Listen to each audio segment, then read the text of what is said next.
Welcome along this evening to the Kimhill debate. It's excellent to have you back in the room. Hopefully some of you are here for the first time and have been brought along by friends who've enjoyed this before, and some of you may have been here for many times in the past. Welcome back for those that are experienced campaigners amongst us. My name's Sam Broughton. I'm the Mayor of Selwyn. Ko Sam Broughton, Hau Koramatua Orway Kirikiri. And to start tonight, I'd just like to welcome Tyler Harrison Hunt, mana whenua connected to Taumotu Marae, to be able to come and welcome us here. Before I do that, I'll just say, over the last 180 years, we have excluded mana whenua from decision-making places of power and authority, and it's time as New Zealand that we actually change the narrative around the place that mana whenua take. And from Selwyn District Council's point of view,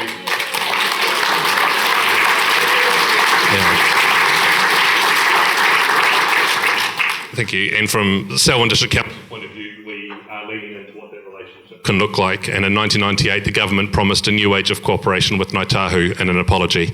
And in the last 25 years, I think we've seen baby steps in what that new age of cooperation looks like. We need now to see some teenage steps and some adult steps in a new age of cooperation. And that's what Selwyn District and Taumotu are doing. So Tyler, welcome. Tēnā rā katoa.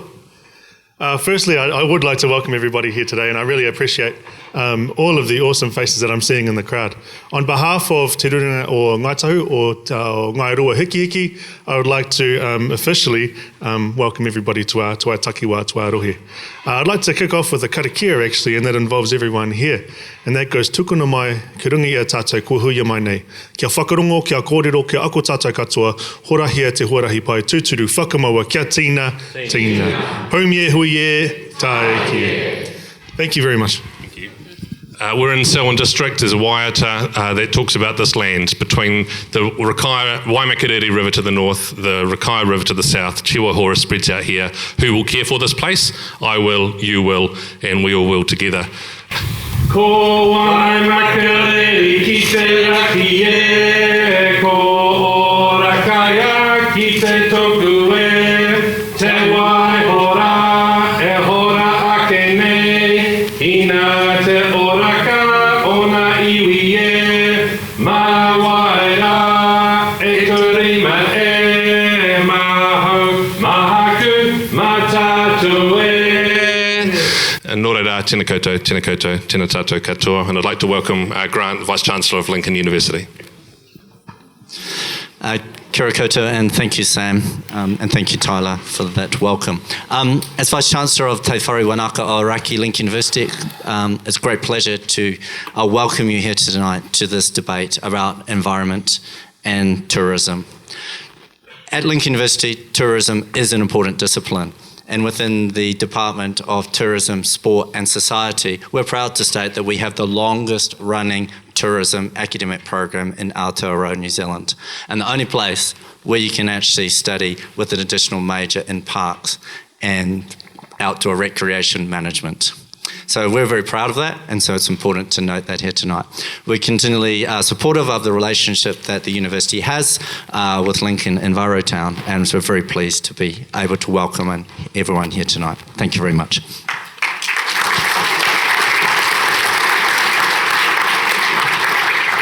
Kia ora, Grant. Thank you very much. Kia ora. Ko Malcolm Lyle tōku ingoa. I'm your MC for tonight. I'm the Deputy Mayor of Selwyn District. I'd like to welcome you here, of course, for the next one we've got. This is one of many we have had.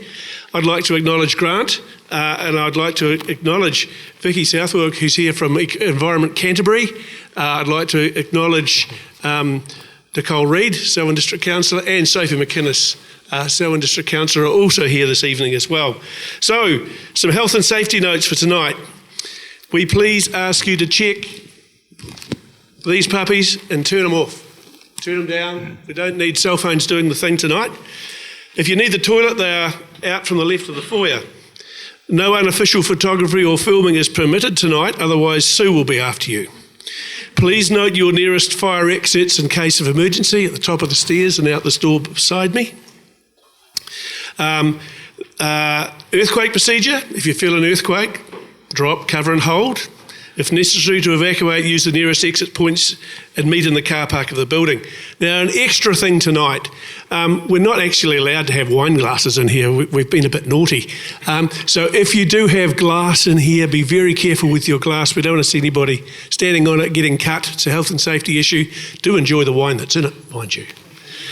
Now, the intro, the Kim Hill Hot Topic started as an Earth Hour in 2007 in Sydney to raise awareness of climate change. The Lincoln Envirotown Trust has been coordinating with Kim Hill Hot Topic events since 2011. The first one was titled Green Growth or Gas Guzzlers. Since then, we have covered many environmental topics, including peak meat. Have we reached peak meat and milk production? In 2019, What's Your Poison? Pesticides, Good or Evil? In 2021, it was postponed because of COVID. And of course, this topic of tourism was originally chosen because New Zealand was inundated with tourists making headlines for trashing our environment, but postponed because of COVID, which resulted in no tourists. So now, it's time for a reset. What do we want? Do we want bottom trawlers and sliding vans? Do we want well-heeled people spending lots of money? I'm sure tonight that'll be investigated by our panel. Special thanks need to go to all the sponsors we have here tonight. There's many people who go together, bring things together to make this happen. The refreshments were provided by Lincoln University Catering, the sound by Huge Sound. Thanks to the University Comms team and to Lincoln Uni students. Lincoln Envirotown Trust members and staff especially thank Dave Fitzjohn and Meredith Jones for the course of the planning committee for this evening. Dave's out in the foyer there somewhere. Hello, Dave. You said you were listening in. And also thanks to Alice Bailey of Ag Research for the wonderful poster design. Now, the format of the evening this evening is there will be a panel discussion until 8:50, which will be rigorously enforced by our enforcer, and followed by questions of the panel, not statements. So leave your soapboxes at home. Those questions will come from the audience until 9:25 and aiming to finish by 9:30. So now, without any further ado, it gives me great pleasure to introduce the person who has the ability to reduce leaders of the opposition to ex-leaders of the opposition just by interviewing in the morning and they resign in the afternoon. It is none other than Kim Hill. All over to you, Kim.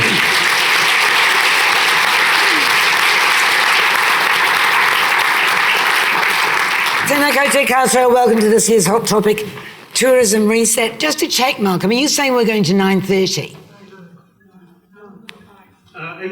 8:50 for the panel discussion? 8:30 and then half an hour for the panel discussion? For the questions from the floor? Aiming to finish by 9:30. 9 o'clock, 9 o'clock, oh, that's different. You need a reset.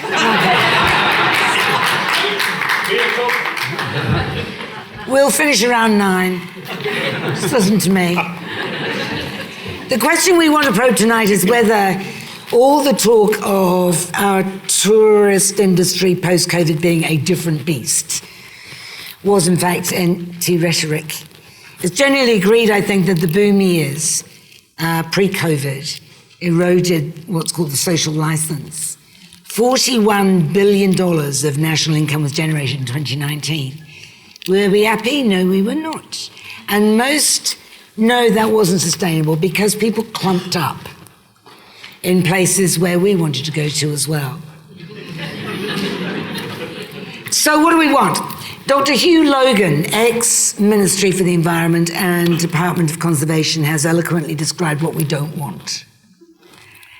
A resumption of the short 6 to 7 day visitations off direct flights from Asia, the tourists collecting their SUVs and heading south from Auckland or Christchurch, semi-convoy fashion, stopping at businesses that promote the visitor's own culture in badly planned strip development sites like Franz Josef and Lake Tekapo, and then travelling on to equally badly planned and managed destination tourist resorts like Queenstown. He wasn't mincing his words. This is a really interesting book, actually, and he wrote it in a series of essays. Some of our panellists tonight also wrote essays in this book, 100% Pure Future New Zealand Tourism Renewed. which was just at the end of the COVID. In fact, COVID may well still have been underway when this was written. I hear you say, no, we do not want that. We do not want it, but the infrastructure is still there, the demand is still there, or will be, and rising tourist numbers are being reported in celebratory tones.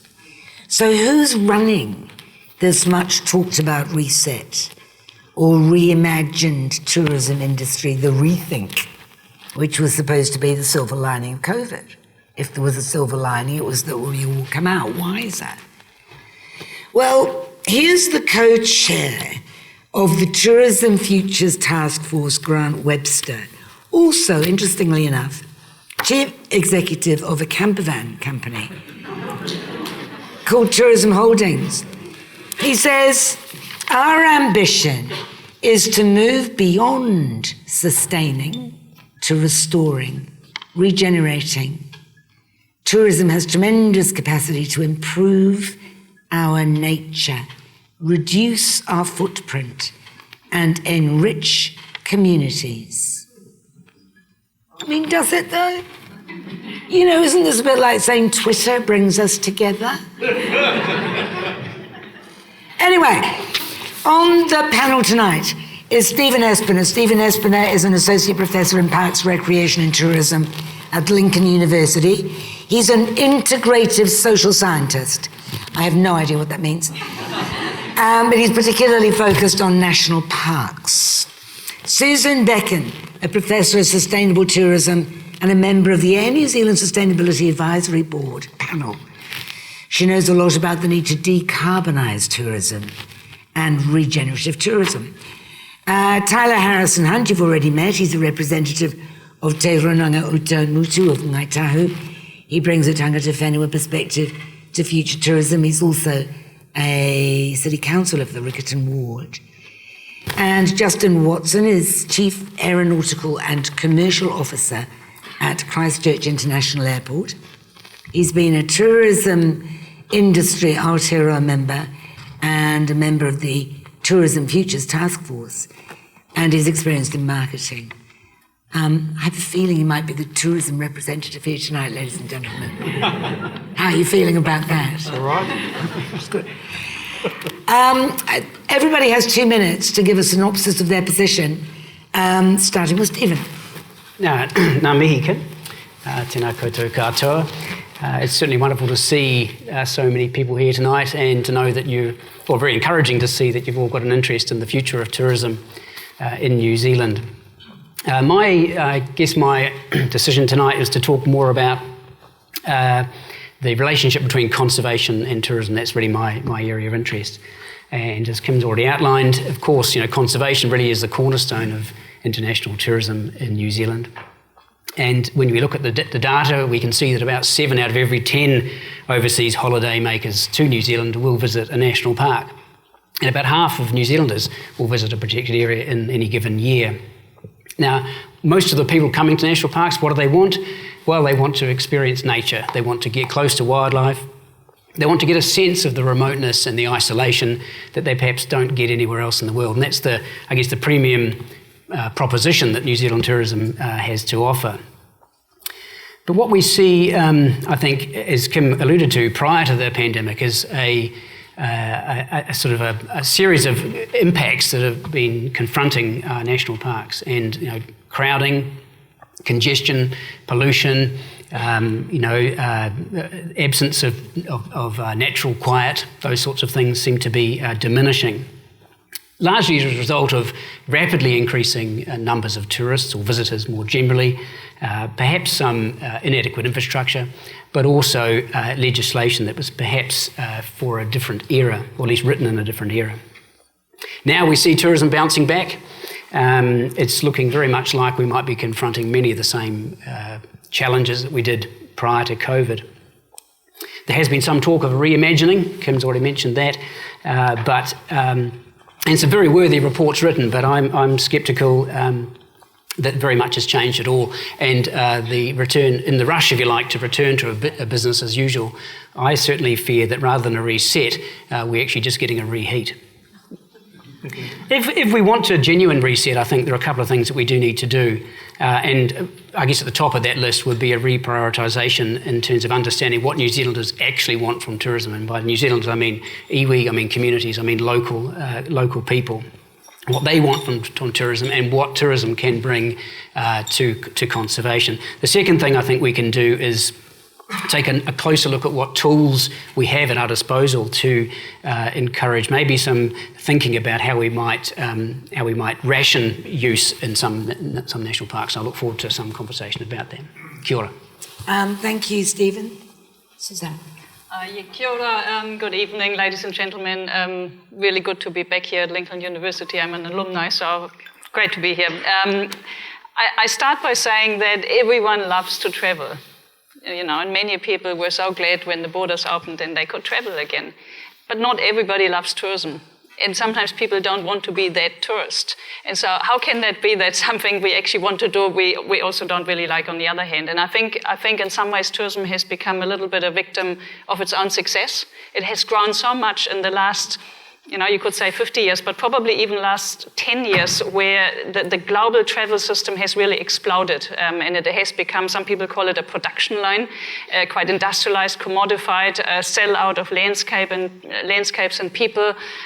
Communities have been broken. We have started to see some of this in New Zealand, but not quite as bad as maybe some people who live in Amsterdam or Venice. But we certainly have seen a massive growth that raised questions around carrying capacity, but also carbon footprint of travel. And then came COVID, and then came the rethinking and resetting and so on. And I think people started to realize the importance of domestic travel and some of the opportunities that tourism can bring in connecting people to our own backyard, to connecting people back to nature, to culture, to our past and maybe the future, and maybe opening up that to some international tourists as well. So I do think there's a major role for tourism in the future going forward, but I do think the old model was broken. It was not fit for purpose. It is not fit on a planet that's facing so many crises, climate crisis being one. After all, tourism is a discretionary activity. It's a luxury good. Only 6% of the global population engage in international travel. And we must remember, as the crisis accelerate, what is the space for tourism? Now, that's something I'm keen to discuss. To what extent do we have a future? Long-haul travel in particular, or can we build on what we've learned in the pandemic to pivot a little bit more towards closer markets? Kia ora. Thank you, Suzanne. Tyler. Kia ora. Before I get started, I just wanted to just note something that I will let you know if it is my opinion, and I will also let you know if it is Taumatu's stance. The same thing goes as a city councillor. I will give you my opinion as a city councillor, but not necessarily as a city council stance. So I want to just let everybody know that. Firstly, tēnā rā tātou katoa. I thought it best to talk about revelation, active collaboration, and revitalisation, and those three are actually really interesting things. Throughout the COVID lockdown period, we saw immense upsides in the state of the environment. From a Taumatu perspective, the manu chirping, wildlife in our seas and rivers flourishing, and the health of our waters seemed to slowly be coming back to life. And the emissions were down from airspace being set free. No offence, Justin. And however, we also saw strain economically, and everyone got hit by that. And worldwide trade was halted, which put a lot of our businesses and livelihoods at risk. That included Ngāi Tahu. These revelations aren't quite grim, nor some kind of knowledge that was bestowed upon us by a higher being, but it shone a light into our future opportunities, such as, can we do both? Can we have a thriving economic power while also upholding the mana of our taiao, our environment? And my answer is yes, but it simply isn't that simple. And everybody's going to be, I see some nods out there. And throughout the Māori world, through the Māori worldview, there are many practical functions where we can learn. The meaning of whakapapa, or genealogy, and our stories, which express a need of kinship within the world. We talk about kinship quite a lot, and our descendants from where we are to where we came from. It's about the relationships in which we uphold with each other and with nature. The acknowledgement of our place in the world as tangata whenua which can be argued that it isn't just about being people of the land, but the acknowledgement that we are descendants of the earth and the sky and cousins to all living things. So when you uphold the mana of your environment, having everything relative to your being provides a different perspective to the term kaitiakitanga or guardianship. You're more looking after a sibling or a cousin, and in our case, our mother and father. So we have some challenges before us, but when we address issues wisely, bravely and justly, we will see amazing opportunities ahead, which will springboard us into domestic and international stardom through meaningful collaboration. Thank you. And to conclude, I will reiterate our whakatauki that Ngāi Tahu hold. It is mō tātou, a mō ka uri, a muri ake nei, for us and for those after us. And that is the underlying whakatauki on everything that Ngāi Tahu and Taumatu want to promise. Kia ora. Kia ora, Tyler. Justin. Kia ora tātou, everyone. Great to be here. I think we're all in the tourism universe, really, because tourism ultimately touches all of us, whether that's as us as an individual visiting somewhere, whether that's as a member of a community that is positively or negatively impacted by tourism, whether that's us as a business, whether that's us wanting to get our internet shopping overnight, and that's only possible because of the flights that are coming in, bringing international visitors into the country. Likewise, the restaurants and the shops that often in tourist towns, 80 or 90% of them are underpinned by visitors who allow for that amenity to be provided to all of us here. So there was a study done that said basically 40 to 50% of the restaurants and bars in Christchurch would disappear if you didn't have the visitors. So tourism touches us all in quite different ways. But I think everyone does agree, I believe, that we want a more sustainable version of tourism.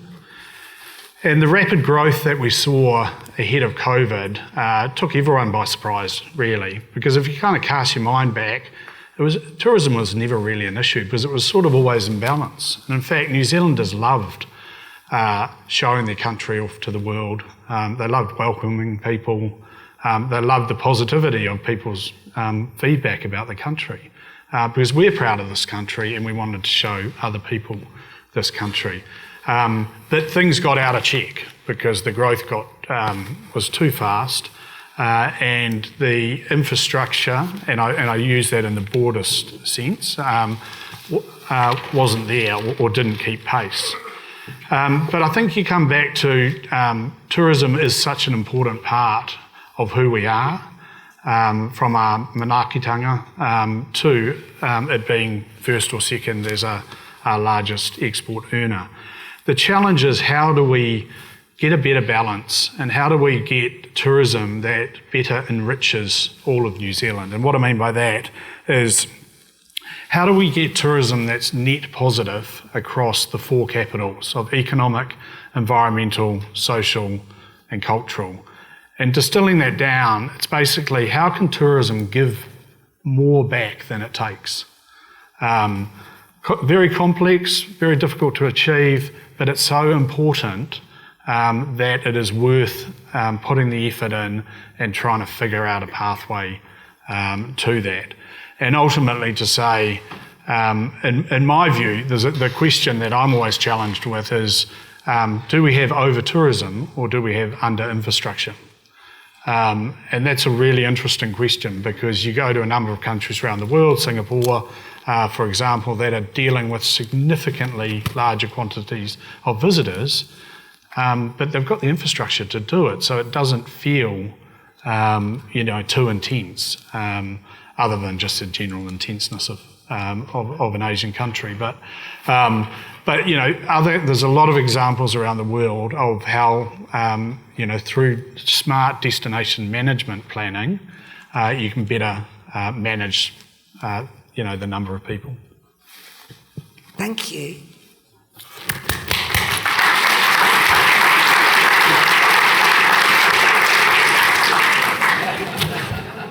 What are you talking about? Now, sustainability, you said, right? And I thought, yeah, right, he means fewer people, but he can't mean fewer people because you're in the volume business. You want more people to come to New Zealand. So you want more people to come to New Zealand, but you want more infrastructure for them. What does that look like? So that could be electric camper vans, for example, to the example you gave before, that I heard a number of people scoff at. But that's the type of thing that we need to think about, is how can you replicate someone's holiday but do it in a more environmentally friendly way? Electric camper vans are a way to do that. Hydrogen camper vans. I hope, ladies and gentlemen, we're going to be more imaginative tonight than electric camper vans. No. Just saying, not dissing you, Justin, but let's just pick up and run with the electric camper vans. To Stephen, you're concerned about too many people going to the national parks. Electric camper vans might be a start, but I suspect you want fewer people able to go into the most popular of the 19 national parks. Yeah, that's right. I think if we don't take steps to, I guess, limit the access and opportunities, then we will have continued problems with congestion and crowding. So, irrespective of how people get there, they get there with an EV or a V8. I mean, it's still going to cause the same congestion and crowding that I'm talking about. It'll be full, the roads will be full, and the people will be too many. And I think that the experience people are getting is not probably what they're coming for. And I know that we're killing the goose. Precisely, yeah. So how would you moderate the numbers in the national parks? You talked about legislation. For decades now we've had these debates about how we might limit use in a reasonable way, and even going back to the 1960s, people like Garrett Hardin were writing about the economics of wilderness and the tragedy of the commons, and he put forward these three solutions. You can close all protected areas to everybody, you can open them up to everybody, or you can limit access. Now, if you close them all, you end up with people not valuing them. If you open them all, you end up with the tragedy of the commons, and so we have to find ways of limiting. So. Yeah, sure, there are ways of doing that. You can create ballots for access, you can create queues, you can create a pricing mechanism for giving access to those places. Is that what all of them are objectionable, there's no doubt. That's right. But at some point we have to make a choice. Are we more loose about how people get into our national parks than other countries? Absolutely. Indeed, if you look at the US and Canada and Australia, in fact lots of parks in Africa, they have pricing mechanisms to help control access. Also animals that eat you. That is Which is true. quite a deterrent, it's a one way. I I wouldn't say you would controlling visitor numbers in that way, but I guess it's an option. Yeah. I think we're here to be imaginative tonight. Yeah. Suzanne, you think that tourism has become more and more extractive. Can you elaborate on that? So tourism is quite resource intensive. I mean, many years ago, when maybe in the 80s people thought, it's sort of the smokeless industry, it's compared with maybe other industries, it's actually a really sort of light on the environment industry, but it's not. It's very energy intensive. There's a lot of other waste, food waste or so. So it does extract.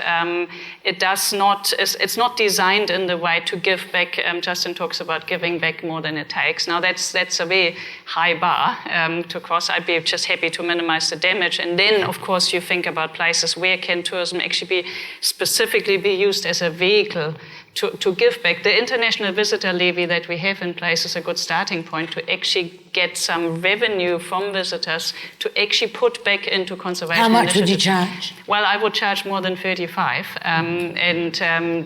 There's obviously in the moment exceptions. Australians don't pay. It's never so easy from what would be an ideal scenario to what you can implement, but it's a really good first start to say, Is this part and parcel of the so-called high-value tourist? We don't want the poor people who can't afford that. No, we just put our prices up, and we'll only have very rich people. So I have been very skeptical in interpreting the idea of value as just financial, and I think value is much broader, and we talk about the well-beings. I mean, people can bring value. Think about the educational market. I mean, we're here at a university. People come here, they might spend up to 3 years when they do their PhD. They add value to the country. So it's not just the dollars spent. We can think a little bit broader than that. People come for volunteering experiences. They can give back in different ways. It still comes back to the question, how much of it? But we can, within thinking about a volume question, we can think about different types of values that people add to the country. But we do need to reduce the volume. Or do you agree with Justin that our infrastructure really does need? So I think when we talk tourism, we need to think about what type of tourism, and I always bring back domestic tourism as well, which is really important, especially for the regions, but also thinking about, there's business travel, educational, visiting friends and relatives. So there's a wide band of types of tourism. The government is exploring digital nomads, people who want to come with their laptop and work in New Zealand, base themselves. Some countries are starting to develop visas specifically for these types of workers. So I think there's that. The volume for me, in some ways I agree that we can, if we work on the types of markets and seasons and infrastructure, that's one thing, but it doesn't get rid of the carbon footprint. So to me, that's sort of a limit where we must say, New Zealand is one of the most carbon heavy per person, per visitor countries in the world. Because it's so far away. It's so far away. There's no way around it. And every single visitor adds to that, and that's a problem. We'll talk a little more about the decarbonisation of it. Let me ask you, Tali, you spoke about the commitment to conservation. But how? I mean, I appreciate your sentiments, and I know where you're coming from. Yep. And you know, but how? Well, I highlighted active collaboration before, and it's about, it's not just Ngāi Tahu's job to continue to try and look after their own rohe, their own takiwā. It's about collaboration with everyone. And when I talk about that, we were talking about domestic tourism before, and I really agreed with that sentiment around what can we do other than charging through the monetary value. How can we get them to work in other ways to be able to help uplift our environment while also having fun? And one of the things is around a Manaaki program. Now, Manaaki is around what I'd call support. So, for example, I'd really like to push domestic tourism around environmentalism. And it's actually quite a common thing that goes throughout New Zealand.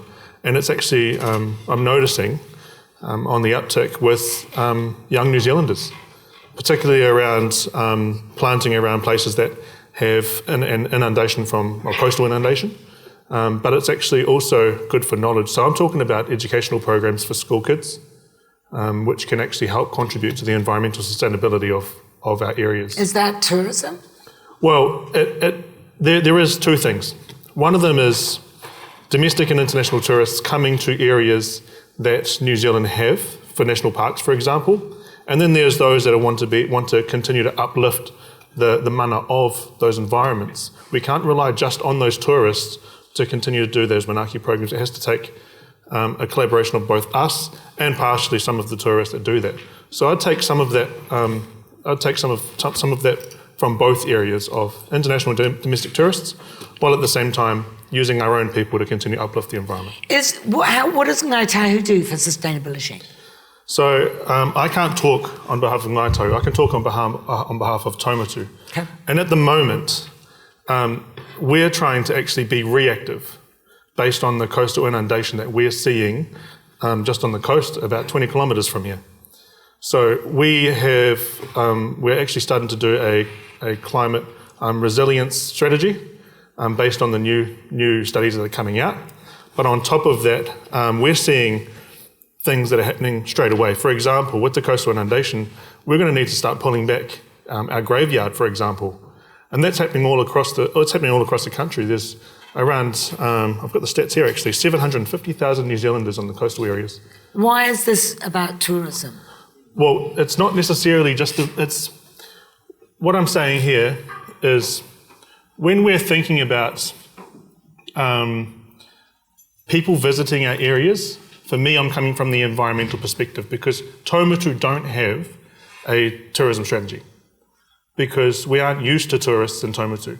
So what I'm saying is about how can we keep continuing to provide those environmental uplifts while also letting domestic and international tourists come to our area. That's the issue that we're having, and it's the issue that I want to address, not necessarily about tourism, but about the visitors that come and how we can continue to keep our environment healthy. All right. And as you say, not many people come to your area in bulk. So the people who do come are, I don't know, they're on a mission or they're intentional. They come to visit you, to see what you are doing. Correct. So there are a few things that's happening. There are some exciting projects going on, but it's not necessarily about tourism, but it's within the aerospace industry. There's also some parks and walkways around Selwyn that tourists actually travel over for, and also the night sky in Taumatu is priceless. So that is something that tourists come, and there is a lot of freedom campers. I remember working at Selwyn District Council, funnily enough, and that is the issue that we're having with tourists, is around the way that they're offloading all of their waste. So I'm bringing up the issues, I'm not necessarily bringing up the mitigations to do that, other than trying to continue to sustain our environment while the tourists come to Selwyn. Justin, how close are we to, and Suzanne mentioned it in passing, to short-haul carbon-free aircraft?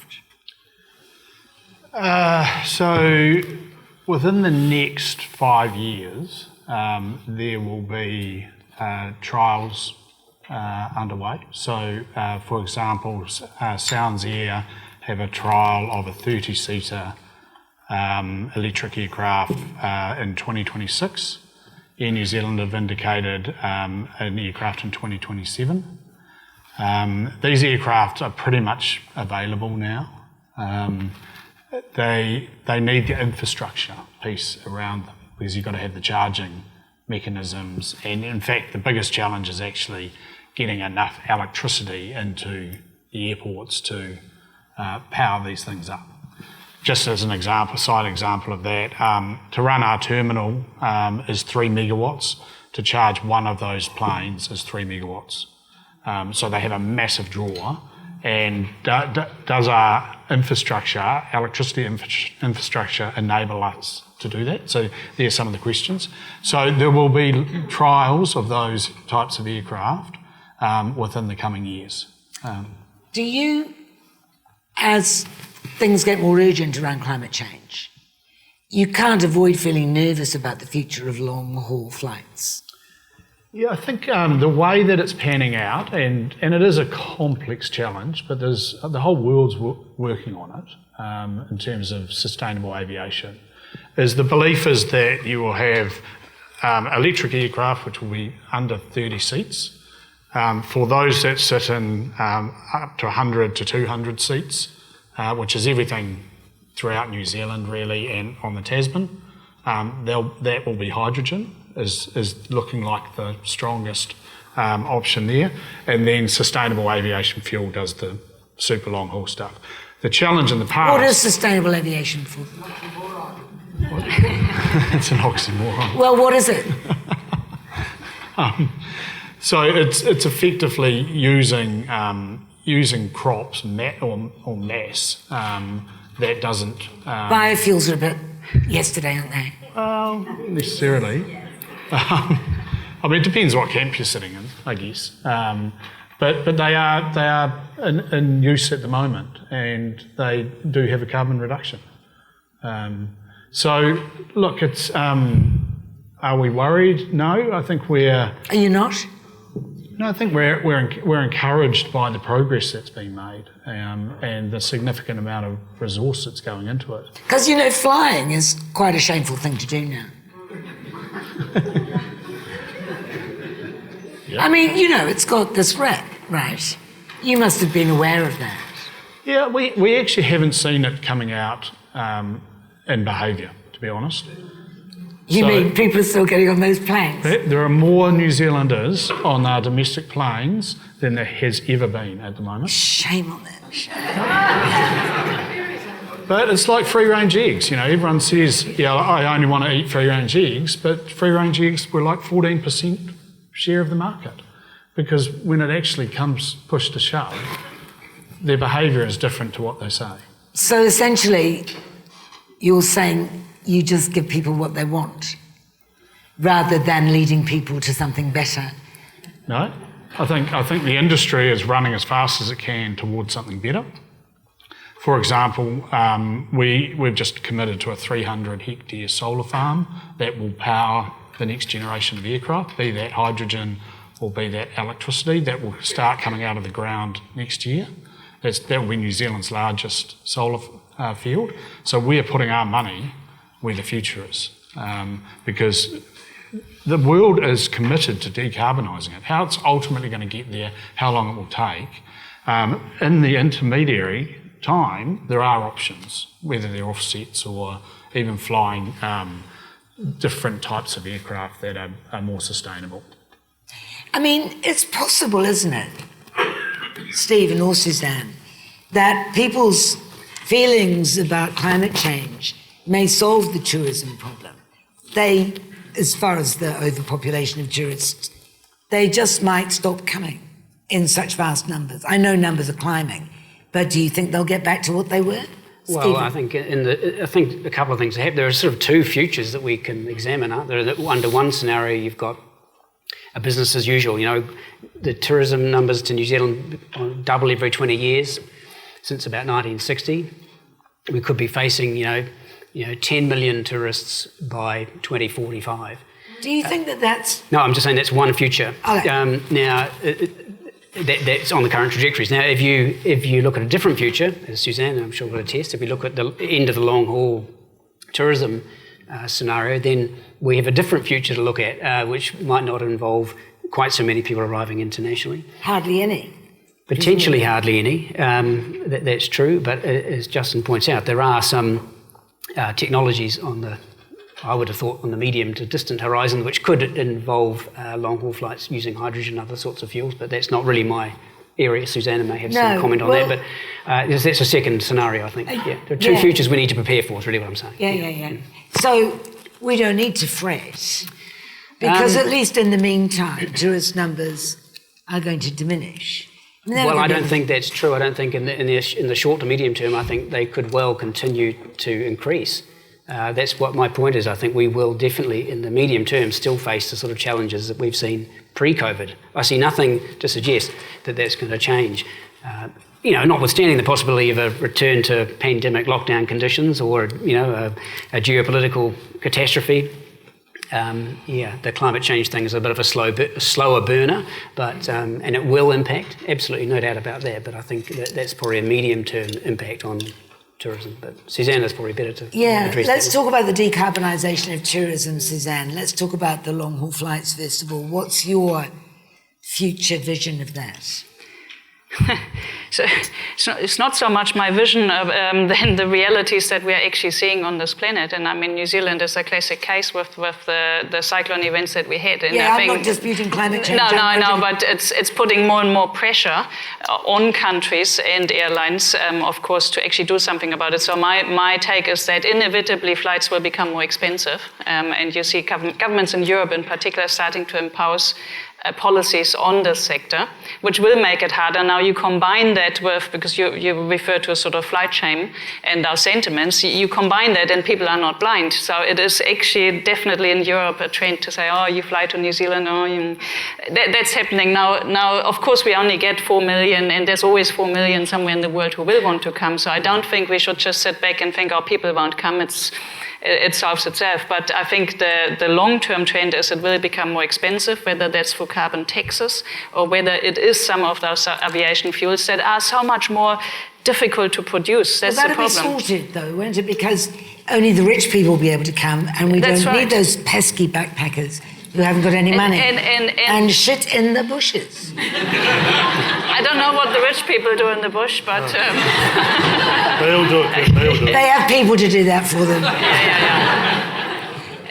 Look, this is always a risk that just like where tourism came from 100 years ago, that it will become even more elite again. I think that's definitely a risk with the scarcity of that fuel. I mean, I think of it as a sort of minimum viable network that we think, okay, if New Zealand needs some connectivity to the world, I've actually discussed with Air New Zealand that it would be really interesting to see what were those lifelines that they maintained during COVID. Because that would give us a good idea of, okay, where did we get our medical supplies? Where do we need to have some export goods? So what's the minimum network that we need to fuel? How much sustainable aviation fuel do we need for that? Everything on that is the cream on the cake. So I think that's the type of thinking space I am in. Should we allow these cruise ships to come in? I saw this extraordinary statistic. Where was it? That the most efficient cruise ships emits 3 to 4 times more carbon dioxide per passenger mile than a jet airplane. Yep. That's shocking, isn't it? Yep. Why are we allowing those to come in? They hardly spend any money here. No, and there's some statistics to that effect too, that they spend below average. They race back on the boat to have free that's buffets. Right. So that's right, and I think that's part of the reset and rethink.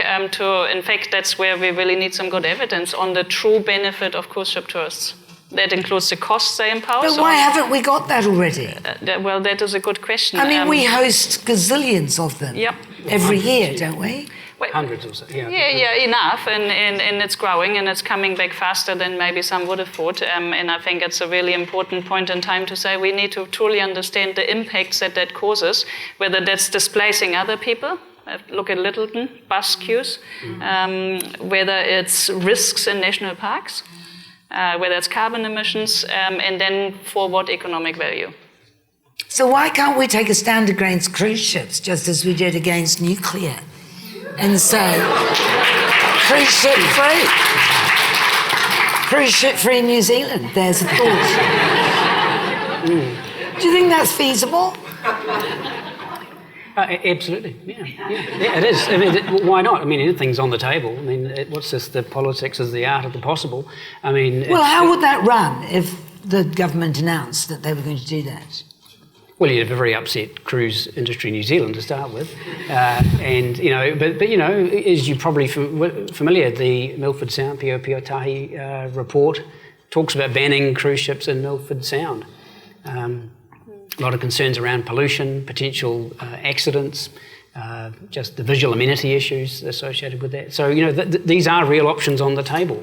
I mean, Environment Southland may not be happy because they get couple of $1 million in levies and things from the cruise companies, but they may be able to get that money from the IVL or the visitor levy or something similar. So I think that cost could be recovered that way. So yeah, I would personally like to see them not entering Milford Sound or Fiordland National Park. Yeah. So the problem, I mean, and some countries are starting to, for example, use the lever cruise ships over a certain size. So French Polynesia, for example, not over 4,000 people. Now, in my books, that's still a pretty big ship. Well, that would prevent a mass of people coming on land, but it wouldn't adjust the carbon footprint necessarily, would it? Yeah, well, that's right. I mean, I guess the question is then, what problem are you trying to solve? And the big ships cause maybe different problems, social problems and so on. But the reality is often that the decision-making happens with some stakeholders who say, oh, yeah, well, maybe the Port Authority wants the ship. As you say, they get revenue, but other parts of the community don't. And we don't quite have the mechanisms in place to then prevent that. Let alone a national. I mean, I haven't heard this debate ever that we might ban cruise ships, but maybe it comes out of this debate. Any thoughts, gentlemen? Look, it's an interesting one because obviously a number of councils have invested heavily behind infrastructure for cruise to handle it. And that's not to say that's a reason not to do something, but it's a consideration. I think it comes back to something Suzanne said earlier on. I think really understanding which market segments and visitor segments New Zealand wants and wants to go after. And I know it's been mentioned a couple of times, and I'll stick my head out on it, but backpackers actually, on a number of metrics, are very good visitors because they stay a long time, they actually spend more money, it's just over a longer period of time. They go around a lot of regions, quite light touch, putting aside the freedom camping, but I think that's slow tourism needs to be encouraged. Yeah, and they work and they pick apples and that type of stuff. So the New Zealand tourism industry has a lot of challenges from a seasonality standpoint, a distribution standpoint, and so when you think about value and what's a kind of a quality or a valuable tourist, you've got to look at it on a number of different dimensions. And so I guess without firming a position on cruise, I think that's actually what we need to start to think more about, is which are the visitors that we want. Yeah. Because it's not a good headline to head of Christchurch International Airport was to ban cruise ships.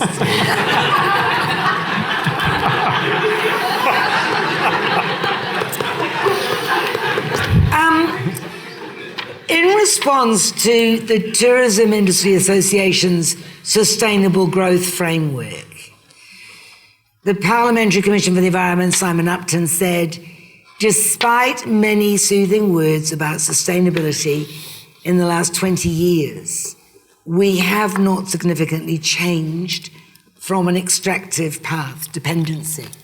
And this is what worries me, that there are a lot of words, and there is a lot of pledging, and there is a lot of, yes, we'll do something about this sometime, but nothing much changes. Mm-hmm.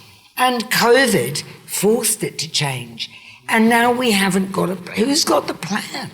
Mm. Where's the plan, Stanley? Or Justin? Do you know what I mean? Don't even start. You've been in the Tourism Industry Association. Do they want a plan? Is there a plan? Are they making a plan? What's the vision? Absolutely, they do. And they want a joined up industry government plan, ultimately, where the two can work together for the same goals, without a doubt. I would say there is a significant number of examples where really good progress has been made. Such as? So take our organisation, for example. Over the last 10 years, we've got rid of 95% of all our direct emissions, and we've helped the airlines start to get rid of some of their emissions as well. Kowhai Park, which is our solar field, will help airlines, enable them to decarbonise through, so we are making real steps as an organisation. You just need this to be repeated and repeated and repeated. The challenge for a lot of... Please jump in. Yeah, I mean, I think one of the problems that you've hit the nail on the head, I think, that we don't have a plan. I mean, that we can't rely either on the TIA to develop a plan. Because it's self-interested, you mean? Well, they're invested in the business side of tourism. I think this does need a central government sort of guidance and control, and sure, in partnership with the industry, but we can't rely on the industry to develop a plan because they have a vested interest. The government is what's required. That could be central government, but also maybe at the regional level, the local councils can get... Will it be expensive? Well, the cost of not doing anything is pretty expensive. We've been drifting along for decades. We haven't got a plan. We haven't got a Ministry of Tourism. In what way is not doing anything expensive? If you're a government and you've got bugger all money... Well, there are ways in which you can increase your revenue from visitors. The IVL is one good example. You've asked Suzanne already how much. She didn't put a number on it, but I think a figure closer to $200 is better than $35. $200 per person. Mm-hmm. Yeah, it's a fraction at the point of entrance. It's a fraction of what people spend to get here. What are they spending? $6,000, $7,000, $8,000 to come here? Well, they could well say, God knows it's costing us enough to get here. They'll just spend a little bit less somewhere else. Maybe that's true, but it's perfectly justifiable. And it's just we're not bold enough. We haven't gone there. We should have. Why haven't we? What will hold us back from doing that? I think if you're going to do that, you've actually got to do a whole of economy plan. Because what you're actually dealing with is, if you just do the tourism industry, someone is making a decision to say, all you people who own businesses in this sector, we're going to cut you off at the knees. So you've actually got to go, well, let's Who look at are you cutting off with the knees? if you limit tourism into the country through a big levy, for example, that you're going to cut. You think fewer people will come? Fewer people will come, and that will harm those businesses, and that might create a smaller tourism industry, and that there's advantages and disadvantages with that. But what I'm saying is that who's making that decision, and how are they looking at dairy and other sectors, and so who's playing God basically above all those industries? We're not talking about dairy. We're talking about tourism. No, I know, but someone's making a decision to marginalise a sector. Marginalised. So if you, But hang on. Charging somebody a couple of $100 to come into the country is not marginalising the tourist industry, is it? you'll see a significant drop in people coming. We're looking at how much of a drop we're talking about, really. I mean, maybe 5%. No, I think the research on elasticities shows that those impacts would be quite minimal, but I think it would obviously raise a lot of revenue to actually transition into new systems that we need, whether it's electrification or other things. But I think part of that plan, what I think is lacking is getting rid of some of the really bad practice by basically regulating it out. And I'm just using one example, which is single-use plastic. So every time I stay in a hotel in New Zealand, I can't believe there's still plastic jams, plastic showers. Simple. And I think that's sometimes where we have a lot of leadership in tourism, I think. We've got world-class examples of businesses, destinations that do amazing stuff. But we've got such a long tail of bad practice that I think where maybe the rules are lacking to say, okay, that's if we want to be there, and that's about future-proofing the industry as well. We need to get rid of some of that stuff, whether that's in the carbon space. Yeah. All right. But that's not really addressing the problem of tourism per se. That's saying that surrounding the industry, there's a lot of waste and a lot of hypocrisy. Because, 100% pure and sustainable and all that, we know it's rubbish. I still think it's important to tidy up and make sure that bad practice is phased out, whether that's around waste or maybe other environmental impacts or social impacts. I think there's a need to do that to lift the whole game. You would think that the tourism industry itself would get to work on that, wouldn't you? I think we work a lot with carrots, but not so much with sticks. That's... All right. I was thinking of putting this to you, Tyler, because it seemed to be... I'm nervous. It seemed to be a localised... When I was in Croatia, I went to this island called Pokrovnik, right? And once upon a time, it grew lavender. And the bees ate the lavender and they produced beautiful honey.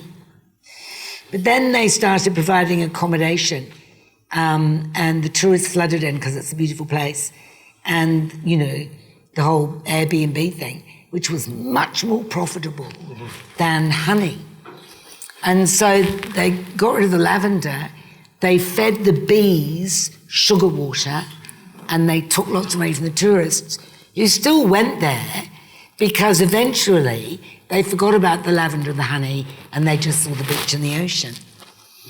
And I'm wondering whether you're happy enough that New Zealand and Tangata Whenua can remain strong when we get hollowed out by too much tourism sometimes. Yeah. Do you know what I mean? That was a long story, sorry. I absolutely agree. And there's quite a lot of projects that Ngāi Tahu do across the board around tourism. One of them is the Dark Sky Project, which they just started up a couple of years ago in Tekapo. Another one is the Hollyford Wilderness Experience, where they go for walks, etc. Those things were really beneficial for tourists that were quite, we'll just be straight up, they were rich. Beneficial for rich people. Yeah. So those poor rich people. So when you're talking about, changing the game in order to make it work for the tourists.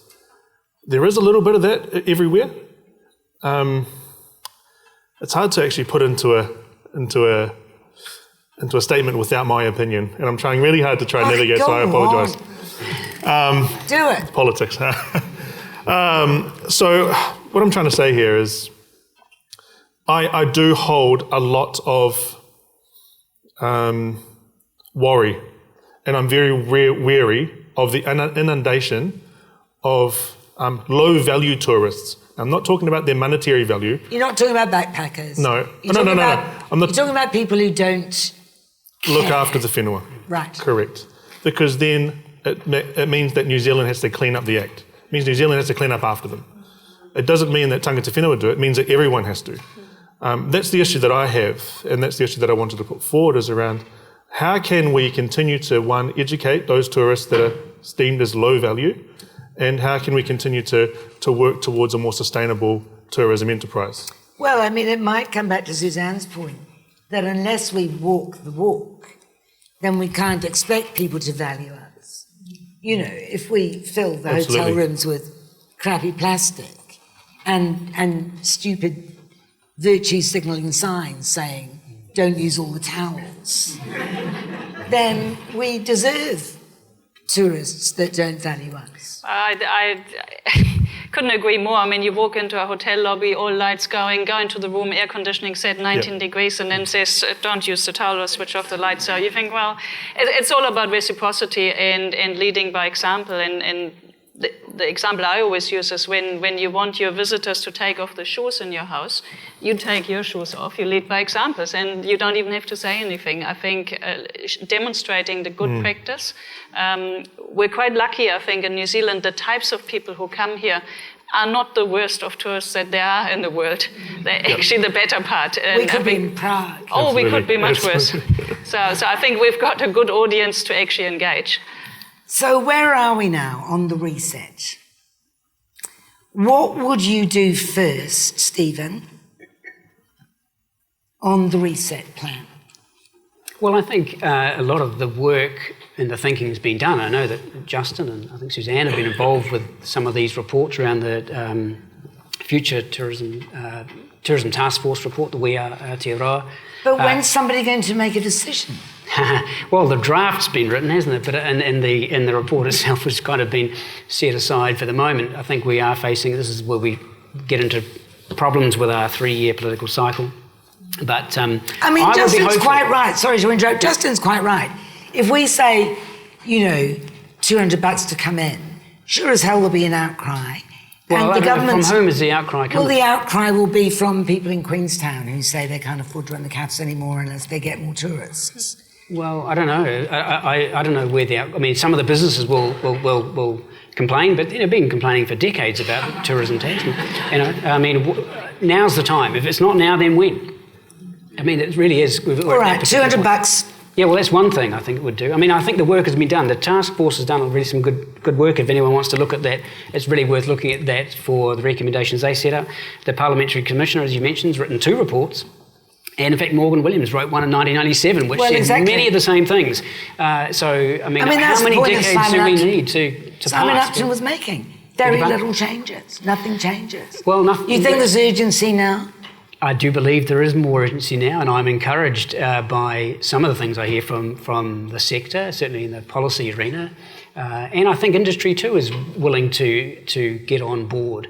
But I also want to acknowledge, just in response to some of Justin's commentary, that, I mean, we are talking about people here and people's livelihoods and tourism businesses that TIA represents, for instance.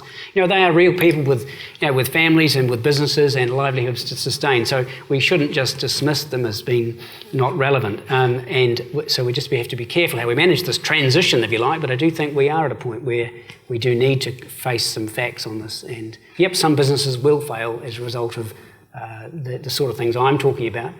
And the sort of impacts associated with any sort of transition or reset. Yeah, unavoidable. All right. Suzanne, just picking up on what Justin was talking about with the low-carbon fuels. Oh, yeah. What's the most likely low-carbon long-haul fuel, did you say? For New Zealand. Because so effectively there's two. The one is the biofuel-based, the other one is the electric fuel. You don't like biofuels? You don't like biofuel? You don't like biofuels? No, I don't like biofuel. I think it's a big problem. Because? Because it's a very valuable resource that, simultaneously we may want to grow bioeconomy. So there's a lot of use of biological resource. One is food. One is we need land to actually restore carbon and carbon sinks. And then you say, okay, now I've got a plot of land where I grow maybe an energy crop. Is it the best use, or do we need it for something else? Just actually today I had to comment because Qantas released a statement. They will invest into sugarcane for sustainable aviation fuel. Now, if you divert 25% of Australia's sugarcane production for aviation fuel, you would cover about 6% of demand. So you just think about the dimensions. Is it sugarcane or the waste from sugarcane? Unclear from their statement. You can do both, and each obviously has problems because all these products are already being used in something. So it's either food or they're used for heat production in the sugar mills. So you take it away, and then of course you have replacement maybe by coal. It gets even worse.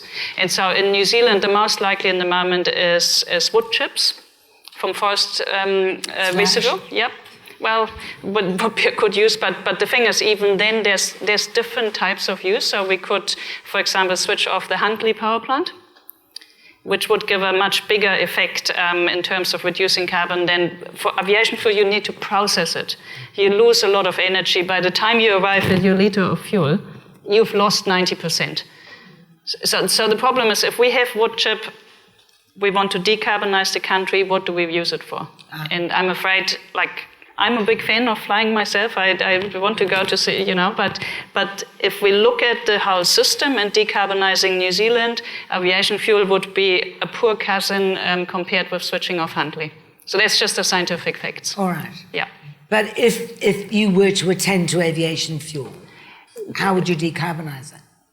Well, I would probably use, that's what I said earlier, I would use something like wood chip for the minimum necessary network that we need. I would go into hydrogen and electricity where we can. There's limitations on distance.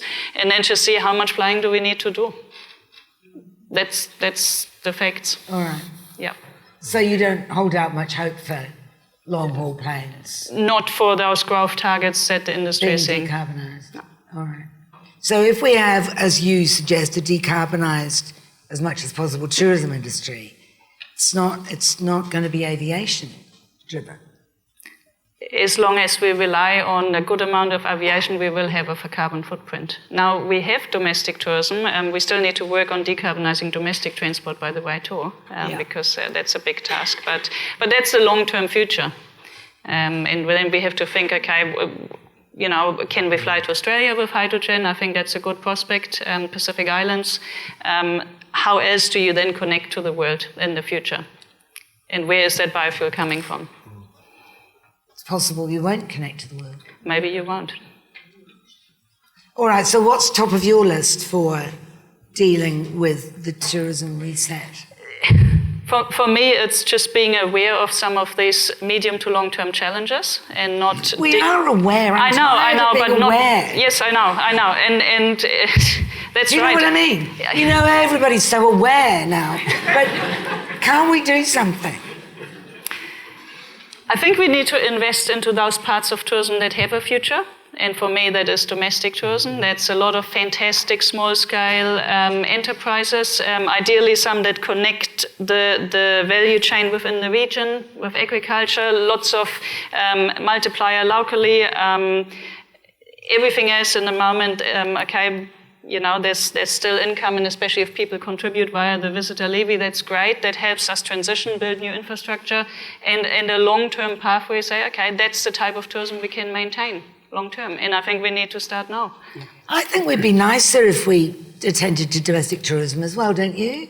We'd stop sort of trying to pretend that we were other than we were somehow. You're looking at me completely blankly. You don't know what I mean? You mean more localism, you mean? I suppose so. Well, sure. I mean, I agree entirely with Susanna. I think that the future, the longer term, is definitely more domestic tourism, and that will connect communities. It will mean that New Zealanders obviously spend less time travelling long distances, and how many trips are made by New Zealanders overseas every year? 9 million or something. Oh, surely I can still go overseas. Well, maybe. Yes, You're only talking about people coming here. No. I'm sure we can make an exception. Yeah. What's top of your list?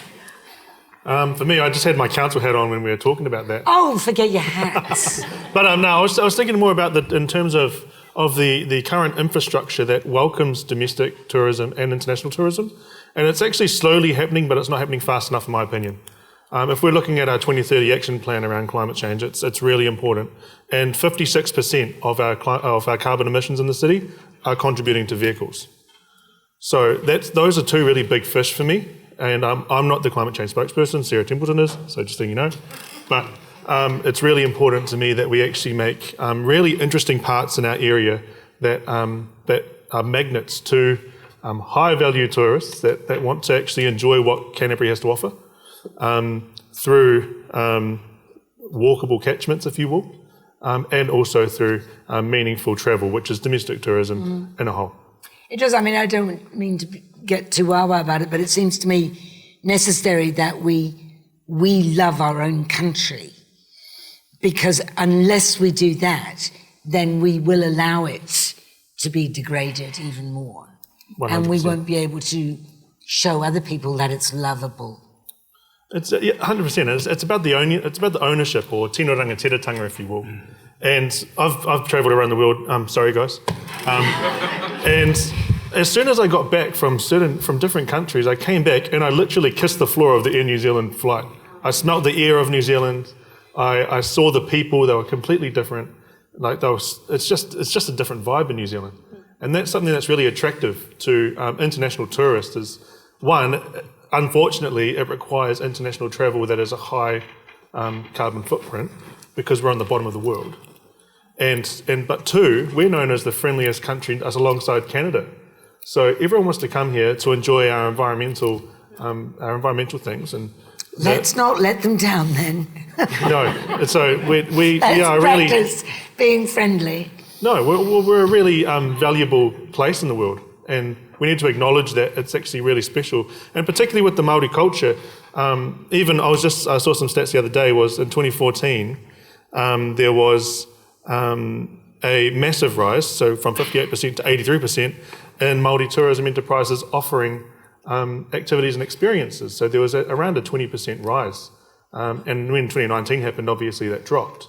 But You mean like the stargazing experience, that kind of thing? That, for example. Yeah. So they also come for the Māori cultural experience, which we also know of.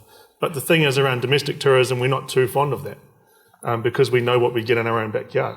Yeah. So the Māori industry will also take a hit. The Māori tourism industry will also take a hit because the Chinese population are quite strong. The UK and South Africa are really strong pieces of the puzzle when it comes to coming to visit and experience the Māori culture. Are they? They are, and it's mainly around. But genuine Māori culture, as opposed to. There is a bit of both. Well, we'll be honest. But with marae welcomings, for example, mihi whakatau, the haka, the waiata that they get to see is absolutely, it's a treasure in our country, and it's something that needs to be continually celebrated. But how we do that by decarbonising is the biggest challenge that we have. Yeah. Justin, I've made you feel like a tobacco salesman tonight. Well, I'm sorry. I think there's. But you're the only one here. There's two things that cracks me up, and I've heard it 2 or 3 times already, is this, we've got to reduce the number of international visitors coming in here, but do not limit my ability to go anywhere in the world. So I think we just need to think about that in terms of our global citizenship and what that actually means. So we're saying, actually, it's all right for us to go and burn it and go to their countries. Plenty of people are not saying that, to be fair. I mean, I don't know. I do know a lot of people who really seriously reconsider flying anywhere unless it's a very good reason. Yeah, I don't Like think coming it's, down I don't here, think for it's example, ladies and significant. I don't think it's significant in terms of the numbers, but there are pools of people. But I think we've got to think about that. If you shrink your tourism industry, international visitors, you'll lose a whole lot of connection to the world. Maybe that's okay, because a lot of the connection that we enjoy as people living in Christchurch, Singapore Airlines flying daily, they wouldn't fly daily. They might fly once a week. But what's the connection? When you say connection to the world, talking about a flight coming once a week or twice a week, what's the benefit of that connection? Freight and people-to-people connection, business connection, visiting friends and family, dying mother in the UK, want to get up there. Actually, there's only a flight in 4 or 5 days because we've shrunken our. The other thing I think is around domestic tourism, and I'm fully supportive of more domestic tourism, and we've seen the benefits of that over the last while, mainly because our borders were shut. But with borders open, we've still got to be conscious that 12% of our economy is driven from aviation and visitors. And so if you reduce it, you've got to replace it with something, or else your standard of living, New Zealanders' standard of living, goes down. You've got to replace it with something else, because we're a trading nation, we have to bring something else in. So what is that going to be? And I guess that came back a little bit to that comment about who's playing God. So who's making that decision to say, well, yep, we want a smaller tourism industry, that's going to hit us economically, we'll reduce everyone in the country's standard of living, so what's going to fill that up? And I don't know the answer to that. I might give Stephen the right to reply to that before we throw it open to the floor. Oh, thanks, Kim. I mean, that's all right. I don't know I can give a particular, I'm not an economist, but I agree with Justin's absolutely right. To take something away, you'd have to replace it with something. But I guess that's about looking at growing other parts of the economy that may be less carbon intensive. And that's going to be that is challenging. To be fair, sorry to interrupt. No, please do. I thought of a better way of answering it than you did. I'll let you have that. It's just that whenever anybody suggests change, it's always, we can't afford that. We can't afford to reduce the number of cows, and we can't afford to reduce the number of tourists, and we can't afford to reduce the number of smokers because dairies will go to bed. You know what I mean? There's always a reason for not changing, because somebody will always be in some way disadvantaged by the change. Yeah, I just think you need to look at, and I totally get your point. What I'm actually just saying is, if you're going to do that, what are you going to replace it with? All right. The floor. If you have a question, put your hand up. Somebody with a microphone will see the hand and they will approach you with the microphone. If you keep your hand up, they'll discuss between themselves who's going to approach. Yes, sir. On that debate that you've just been rounding off on, I would like to know how dependent are we on the rest of the world doing exactly the same at the same speed?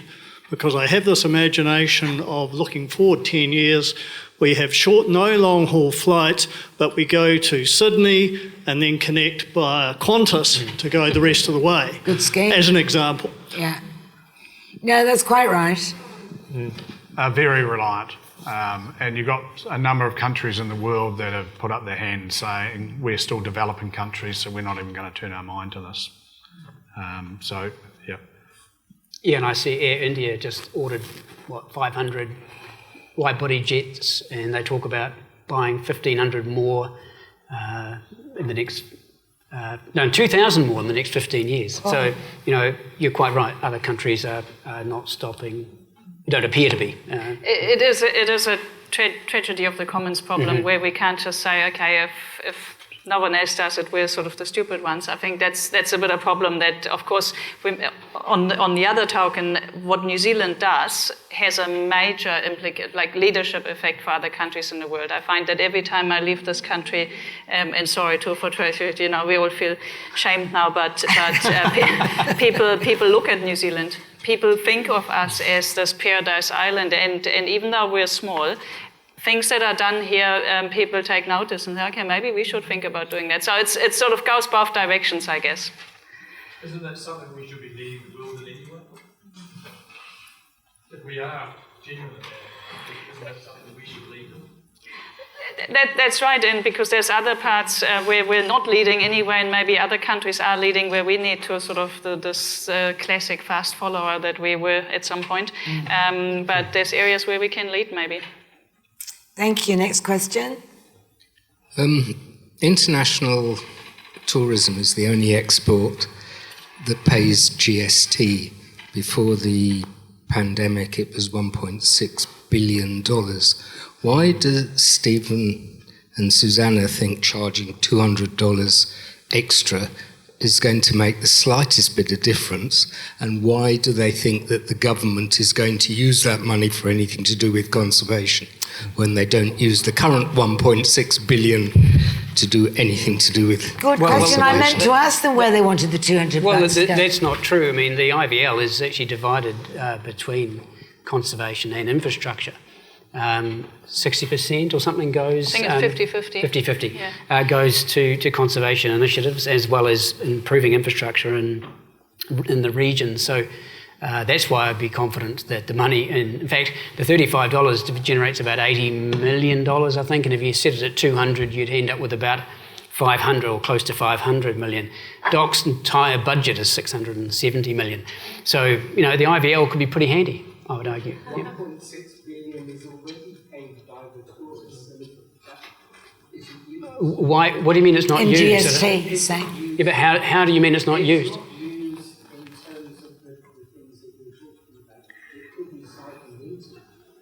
Well, it goes in a consolidated fund, if that's what you mean. Yeah, yeah. Sorry, Justin. Yeah. Oh, I was just going to say that. Yeah. It's in the consolidated fund rather than hypothecated. That's correct. Yes, not.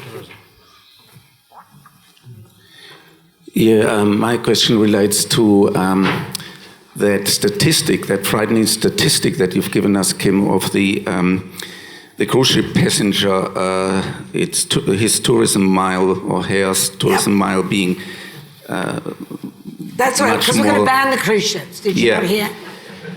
And I'm sure that was music to the ear of Justin. But I've just worked on a cruise ship, and it was a New Zealand cruise. It started in the Bay of Islands for me and ended in Stewart Island. Now, the one thing that wouldn't be music to the ear of Justin, or maybe it would be, is the fact that most of the passengers, in fact all the passengers that joined that New Zealand cruise, were flying from Frankfurt into Auckland in order to embark on the ship.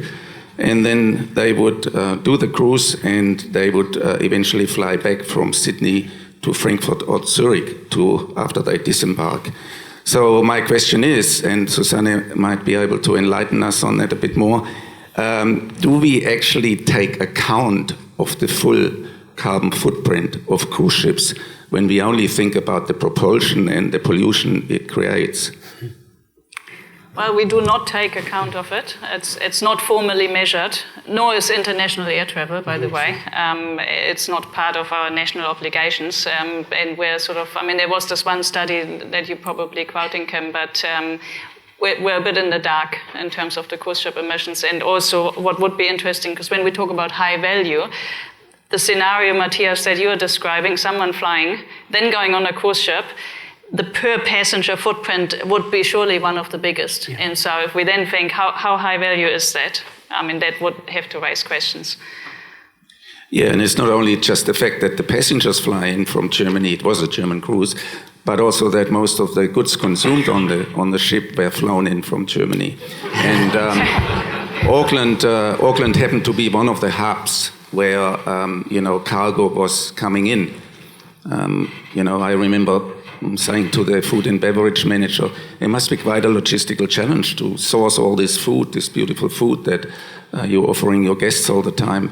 And he said, no, it's not a problem. We've got our hubs. Auckland is one of the hubs where we fly food in, and another one will be surely Sydney. So the actual footprint of a cruise ship, I would suggest, is multiple times that one of what we've just discussed earlier. God, decarbonising that would be quite a task, wouldn't it? Well, the interesting thing about the cruise ships too is it's going to go on the up. In this season alone, there was 82 cruise ships that docked. And Where? In Littleton. Yeah. And obviously there was a brand new dock that was built. So that's a really hard. It's a really hard win politically, because even if I don't agree with what's going on, I'm only one voice at the table at the council, and on top of that, we're only the shareholders, not actually the ones that make the decisions at the bottom, unless we make a step up. Oh. So what it looks like right now, and it looks like, well, we know that 82 cruise ships are going to be docking this season. It's probably going to go up to around 100 next season, and it could get worse. It could, very well could. Yeah, keep in mind, just to put it in perspective though, I think about 1% of all tourists arriving in New Zealand would arrive by cruise ships. So 99% are coming long-haul aviation. Yep. All right. Kia ora. I think there are some outside the square solutions which I'd like your comments on. First of all, a plan has got to have a purpose, a what it is and how you achieve that. Seems to me we do accept there is a purpose in international tourism of experiencing, understanding and respecting the diversity of the planet, rather than taking selfies in front of lupins with the backdrop of Aoraki. To me, the what is touched on before: slow tourism and spread tourism and authentic tourism, genuinely experiencing a place but slowing down to do it, and engaging with the natural and cultural heritage. And the how would be high-tech sailing ships with solar panels as well to aid it along, in which you get there in time rather than on time, and the journey becomes as important as the destination. And you also spread by moving outside the gold-plated Queenstowns to national park cities and great walks and Christchurch 360 trails, etc. Please put a question at the end of this. And getting them to plant trees. So, your thoughts on whether that's practical? What about those sailing ships? Well, it sounds idyllic. Yeah, it really does. It sounds expensive too for the individuals participating. But yeah, I mean, these are all potential scenarios, I suppose, or at least parts of those that picture you've painted for us would be legitimate things to keep in mind. I don't know what the chances of getting solar-powered, high-speed boats, ships, sailboats, or whatever is really. Yeah. Yeah, forget your high I think if you get to that point, we're probably not going to be attracting people from, Norway or the Northern Hemisphere, possibly from across the Tasman. But I mean, how long does the average Aussie spend in New Zealand now? Is it 7 days? And the average tourist spends about 12. But I agree with you in principle that slower tourism is a good way to go if you're going to have any. We could charge them a lot of money to leave. Make them, yeah, it's true, yeah. Yeah. Yeah, I guess it's interesting. We heard a lot about all this nasty tourism and all the damage it does and all these things. We heard a wee little bit that maybe a little bit of tourism could be good, but I guess when I remember correctly, tourism paid roughly 1/3 of our foreign income before COVID started. And since it stopped, we sort of tripled our public debt. So I guess, yeah, we did live quite well by tripling our debt, but obviously that's not sustainable either. So I would have hoped for a little bit more discussion how we all cut our income and survive with this little tourism we maybe think we still can afford. So this was one question. The other question was... That wasn't a question. Well, the question is, where do we cut? Where do we get the money from? Yeah. All right. Second question is? The second question is, Tyler mentioned we have to pick up after all these untidy and unvaluable tourists. Now, we happen to live close to a place where tourists sort of stop from time to time and drop their rubbish and things like that. So if I just may add a little bit an anecdote. So when COVID came and we closed the borders, the amount of rubbish continued and even increased. Mm-hmm. So maybe why do you think it's the tourists we have to pick up? Well, I know. After. That's an interesting one. First of all, Lagoima Selwyn District Council about the stats on that, because there'll be really interesting stats. But what I saw and what we saw was in the freedom camping areas, particularly around Coast Ford, they did actually cap that for a while there, which was great. But it was mainly around, it wasn't necessarily around the litter. It was around the other stuff that was really detrimental to the waterways and to the natural environment that was around it. I don't have anything against international travellers. I'm just letting everyone know this right now. We can be very, very messy. We rely on international tourists in the Māori tourism industry. It's pretty simple to see. Talking about the celebration of our culture. But there are things and there are sticks about certain ways on how we look after the whenua, and the solutions are not clear-cut, to be honest with you. At the moment, we're just dealing with it and saying, here it is, this is what it is, and this is the byproduct that comes with the economic benefit of getting all of this, all of these people here. So I'm not saying that there's a solution to this. What I'm saying is that there is a problem, there is an issue, and there's also an upside economically. And we've been talking about this across the table, and how do we balance it, and what is the right point? The same thing goes for international travel. What is the right point where it looks about economic sustainability and environmental? What does that look like? And that's a question that's always going to be asked, because it's always going to change. Technology changes, people change, culture changes. And for us, it requires a cultural shift worldwide, not necessarily just within New Zealand, a cultural shift to be, 1, carbon neutral, 2, to look after the environment, and 3, to look after one another.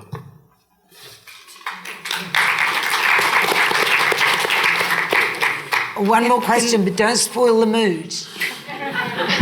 In the context of reset, You've got the mic. in the context of reset and choosing, making decisions about key decisions about our future, I'm surprised that a very important local issue has not come up at all tonight, and I was wanting to hear from the panellists about Taurus Airport. I was waiting for it.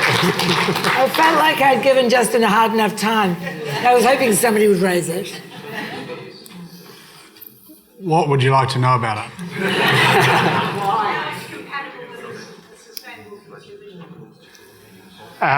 So, look, the case is really clear in that part of the world that their current airport capacity will be maxed out in 4 or 5, 6 or 7 years. Not if we stop them coming. So put aside the stop them coming, because that's an option, and people have talked about that today. But I don't think that's going to happen. And who's making that decision? And who's making the decision again to say, well, actually, we're going to stop people going to central South Island, but they can still come to Auckland and they can still come to Wellington, but we're going to make a decision to stop them coming. So if you park put up the drawbridge to say visitors will still come and Certainly I agree that we need to shape the future visitors to be of a higher value. So when they come, how long they stay, the type of visitor, all that type of stuff. But they will continue to come. And that part of the world connects into Brisbane, Melbourne, Sydney and Auckland, where 80% of its passengers come from. All of those airports, their forecast growth is significant. And so people will want to go down to Central Otago. Importantly also is the population growth of Central Otago is significant, second only to Selwyn. And there's forecast to be up to 70,000 people living between Wanaka and Cromwell by the mid-2040s. And so, and these are actively mobile people. A lot of them work remotely and live down there. And so just the demand for air travel in that part of the world is going to be significant, and the supply from an airport standpoint is not there. So what do? You do nothing, and those people, how do they get there? On road, by road predominantly. Rent a car. And so that has a significantly greater impact than flying them there. A lot of it's an e-car. What's that? A lot of it's an e-car. There's not enough charging stations. Yeah. All right, we could talk longer about that, but he said his piece and you've said your opposition. One more question and then we have to wrap it. Kia ora. Thank you for the conversation tonight. This is probably a bit more of a practical kind of question about Air New Zealand's little tick box when you make a booking around, I want to offset my emissions. And I'm just wondering about that and how many people actually do that. I mean, do we actually, talk the walk, walk the talk? Who knows how many people? Yeah. Do you know? Oh, yeah, well, what percentage? Yeah, I mean, 3% or so. Yeah. So that's pretty low for people exiting the country. Yeah. But also, is that just greenwashing anyway? Yeah, that was my next question. Well, again, that's another debate with the use of carbon offsets. It's obviously not undoing the emissions. In that sense, it would be greenwash. On the other hand, it does actually fund real restoration projects in New Zealand. So like Hinewai and Akaroa would be one. So in that sense, the money goes towards a good purpose. You're still flying, so it's a donation. 3% do it. Wow. Do you try and encourage people to offset? Well, that's through Air New Zealand's booking. So we don't. You wouldn't have anything to do with it. Okay, interesting. I think that's a wrap, ladies and gentlemen. Otherwise, we'd just carry right on going. Here he is to wrap. Thank you, Kim. It is a wrap. Well, we've learned a lot tonight. We've learned that in 2019 there was $41 billion of social licence gained by tourists coming into this country. And people showed up in places that we wanted to be there as well. Bloody annoying. We also learned from Stephen that 7 out of 10 tourists go into national parks, which was a stunning statistic, and just goes to show why we need more money spent on the national parks. And we're talking about perhaps limiting the amount of people who go into those environments. We all love to travel, but not to be a tourist. The old model is broken. And it's not fit for purpose. 6% of our population, of the population of the world, are international travellers. Just 6%. But you look at the population of the world; that's a lot of people. As Justin likes to see them coming through the door. Can we have a thriving environment while upholding the manner? Well, can we have a thriving tourism industry while upholding the manner of our environment? Something else we've asked tonight. Do we have over-tourism and under-infrastructure? We've had a few solutions tonight to do with digital nomads and carbon-heavy visitors. I just think of those 82 cruise ships with the heavy carbon people coming off. So next time you see a busload, just think how heavy they are as they walk down the street. So we're talking about our reset. How are we going to do this reset? $200 for an entry levy? If not now, when? I fully support it. hydrogen for local flights. This is our way forward. More domestic tourism, so get out there and travel the country, people. More plans for our freight. 12% of our incoming, our economy is tourism, and we do know that a lot of our perishable produce leaves the country via planes. So it is something that Justin has brought up to us tonight. So we're talking slow tourism. We're charging them for when they want to leave. Now, I think that's quite a novel idea. And of course, Kim's going to be piloting with a new T-shirt, Cruise Ship Free New Zealand, and Animals That Eat You in the National Park. And the Tyler's comment is, what is the balance between tourism and our environment? That's what we have to find in the future, is that balance between balancing the tourists that come and protecting the natural environment that we have. So I would like to thank the panel members tonight, Stephen, Suzanne, Tyler, Justin, and of course, Kim. It's been a great evening. Put your hands together for our panel, please.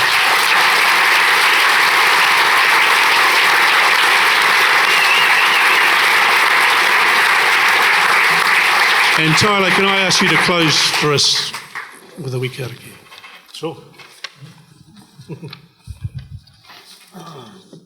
Tēnā rā tātou katoa. Nō reira, tukuna mai ki rungi tātou ko hui mai nei ki whakarongo kia kōrero kia ko tātou katoa, hurahia te hurahi pai, tūturi whakamau kia tīna. Haumie, huie. Kia ora. Kia ora, and thank you very much.